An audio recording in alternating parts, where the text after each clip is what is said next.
So my reaction to the chapter readings was pretty much what I thought it would be because being in public education, you learn a lot about the United States history and formation of it and the Constitution.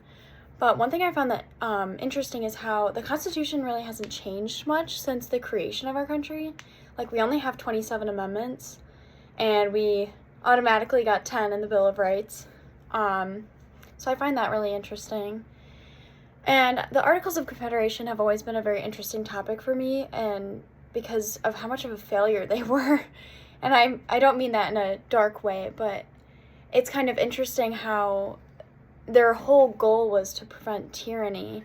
And in a way they did succeed because they wanted to diffuse the power that the national government had.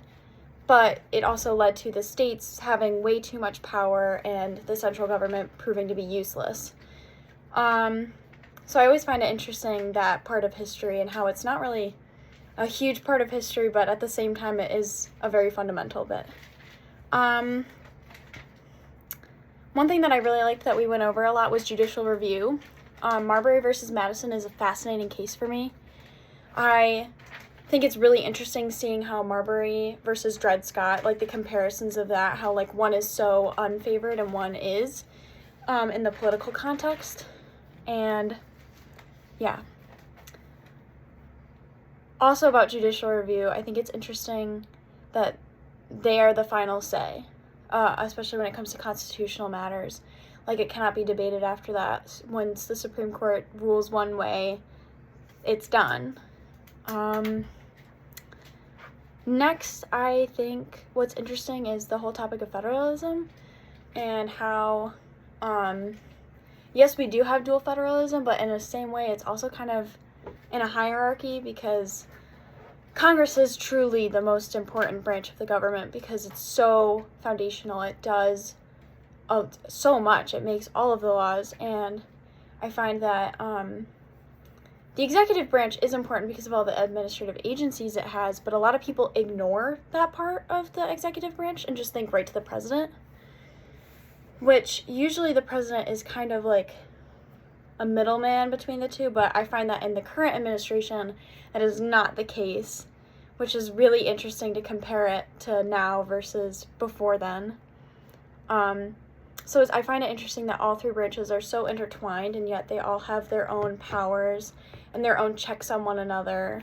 So, yeah. I'm trying to think of what else had me interested in the reading.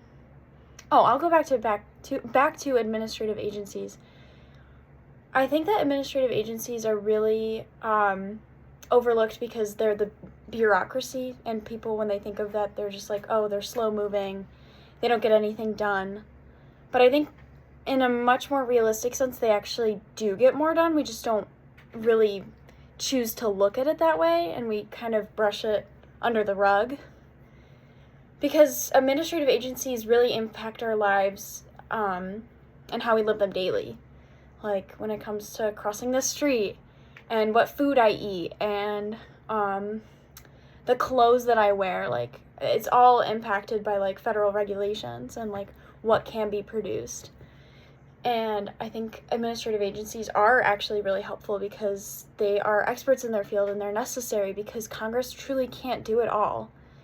They aren't supposed to be experts in their field, and I think it would be less helpful if they tried to be. Like, we wouldn't have as good laws, truly. So yeah, I think administrative agencies are huge when it comes to the daily scope of the government. I think that they're becoming bigger because society is growing more complex. We have a higher population in general.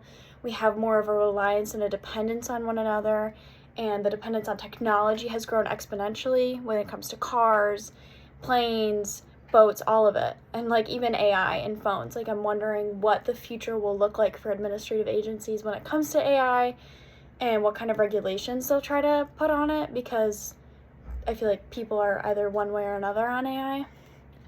So yeah, that was my reaction to the reading. I knew a lot of the foundational stuff, but it was interesting just to like brush up on it, especially for this class, and get more to the nitty-gritty definitions and the outer workings of all of the branches. And yeah, Thank you.